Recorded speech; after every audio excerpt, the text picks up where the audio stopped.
आजच्या सर्वात मोठ्या बातम्या पंतप्रधान नरेंद्र मोदी याचा मोठा दावा. देशात मॉन्सून लांबणीवर पडला. 1950 नंतर पहिल्यांदाच सर्वाधिक तीव्र स्वरूपाचा एल निनो राहण्याचा मोठा अंदाज वर्तवण्यात आला. प्रशांत महासागरातील न्यूट्रल स्थिती जाऊन एल निनो निर्माण झाल्याची घोषणा अमेरिकी हवामानशास्त्र संस्था नोआने केल्याने एकच खळबळ उडाली. भारतात या एल निनोचे गंभीर परिणाम बघायला मिळतील. एकतर अति पाऊस किंवा अति उन्ह पडू शकते. देशासमोर एल निनोचे संकट आहे. डिसेंबर महिन्यात हा एल निनो अतितीव्र होण्याचा अंदाज आहे. 1950 नंतर पहिल्यांदाच हा इतका जास्त तीव्र होतोय. देशातील मॉन्सूनवर याचा परिणाम पडेल. शेवटी ज्याची भीती होती तेच झाले. गुरुवारी एल निनो प्रशांत महासागरात सक्रिय झाल्याची घोषणा क्लायमेट प्रेडिक्शन सेंटरने केली. मुळात म्हणजे एल निनोचा सर्वाधिक परिणाम हा मॉन्सूनवर होतो. एल निनोमुळे सरासरीपेक्षा मॉन्सून कमी होऊ शकतो. राज्यातही मॉन्सून अद्याप दाखल झाला नाही. शेतकरी पेरणीकरिता मॉन्सूनची वाट पाहत आहेत. एल निनो प्रशांत महासागरात सक्रिय झाल्याने त्याचा परिणाम देशातील मॉन्सूनवर होईल.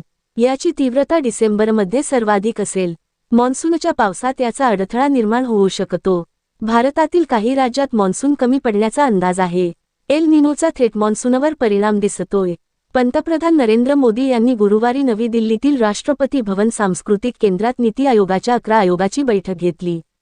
नरेंद्र मोदी यांनी एल निनोच्या स्थितीचा धोक्याचा इशारा दिला. जलसंधारणासाठी अधिक कठोर उपाययोजना करण्याबाबत त्यांनी आवाहन केले.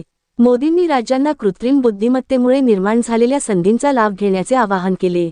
थेट पंतप्रधान नरेंद्र मोदी यांनी एल निनोचा धोका आणि राज्यांना इशारा दिला. ज्यामुळे एल निनोचे किती मोठे संकट देशापुढे आहे याची कल्पना होऊ शकते. जगभरातून भारताला एल निनोचा इशारा दिला जात आहे.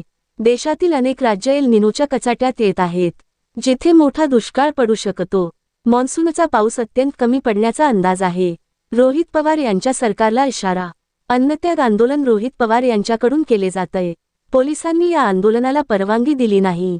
आमदार रोहित पवारांच्या आंदोलनाचा निरोप जिल्ह्यातील शरद पवार पक्षाच्या आमदारांना नाहीये. राष्ट्रवादी शरद पवार पक्षात विसंवाद पुढे येतोय.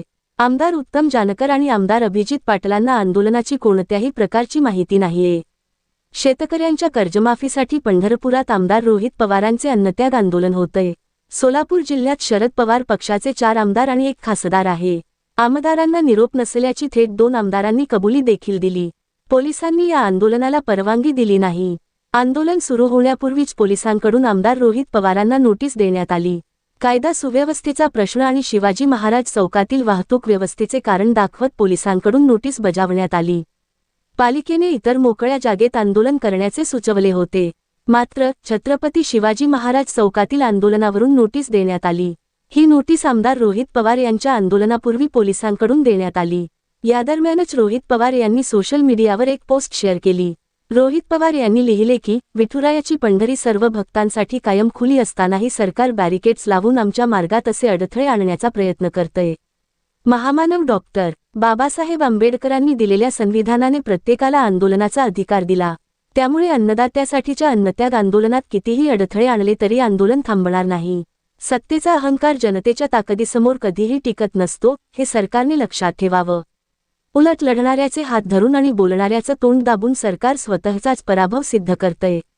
पण एक मात्र खरंय की सरकारच्या दबावामुळे जिल्हा आणि स्थानिक प्रशासनाकडून आमच्या मार्गात अडथळे आणले जात असले तरी मनाने मात्र प्रशासनातील सर्वजण आमच्या सोबत आहे, हे सरकारने विसरू नये. तुकाराम मुंढे याचा कडक इशारा. तुकाराम मुंढे यांची राज्याच्या अन्न आणि औषध प्रशासन विभागाच्या आयुक्तपदी बदली झाल्यानंतर त्यांनी कारवाईचा धडका लावला आहे. अन्न आणि औषध प्रशासन विभागाकडून अनेक ठिकाणी छापे टाकण्यात आले आहेत. लाखो रुपयांचा भेसळयुक्त माल जप्त करण्यात आला आहे.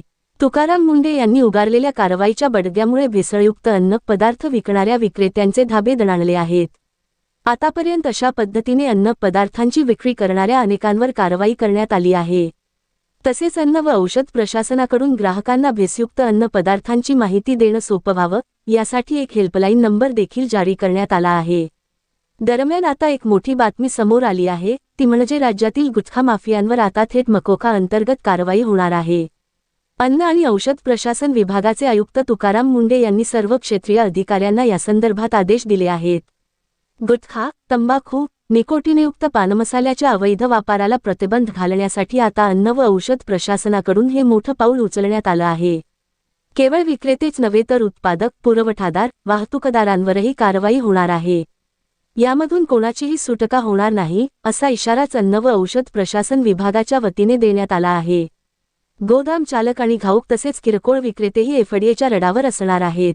प्रतिबंधित अन्नपदार्थांचा व्यापार आता संघटित गुन्हा मानला जाणार आहे. जर अशा अन्नपदार्थांचा व्यापार कोणी करत असेल तर त्याच्यावर आता थेट मकोका अंतर्गत कारवाई होणार आहे. राज्यात ऑपरेशन टायगर होणार मोठी बातमी.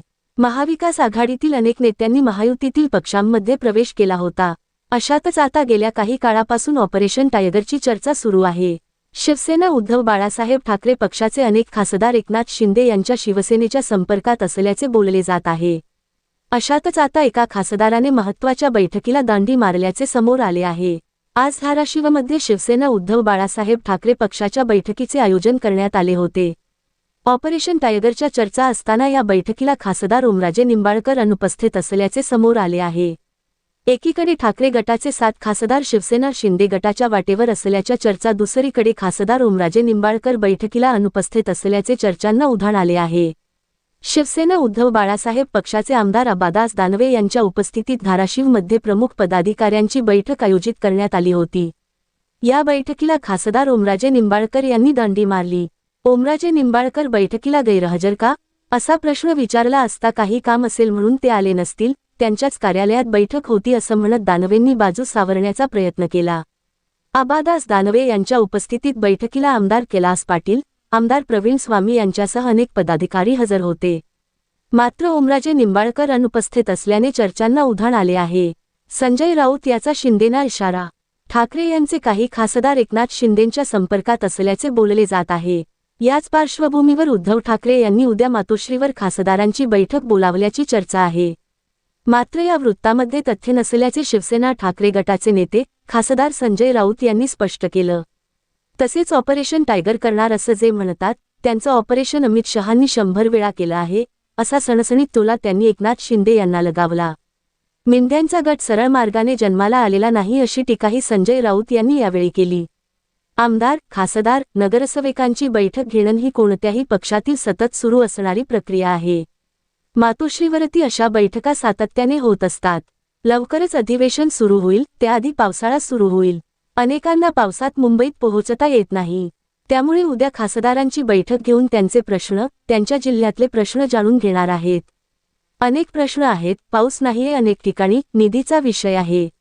उद्या 9 खासदारांना बोलावून त्यांच्याशी शिवसेना पक्षप्रमुख उद्धव ठाकरे चर्चा करणार आहेत, असं संजय राऊत यांनी स्पष्ट केलं. ऑपरेशन टायगरबद्दलही राऊत स्पष्ट बोलले. हा फुटणार, तो फुटणार, तुम्ही जे म्हणताय, या अफवा आणि बातम्या सतत उडवल्या जात असतात. ऑपरेशन टायगर करणार असं जे म्हणतात, त्यांचं ऑपरेशन अमित शहांनी 100 वेळा केलंय, असा खोचक टोला राऊत यांनी लगावला. मिंद्यांचा शिंदे गट काय सरळ मार्गाने जन्माला आलेला गट आहे का?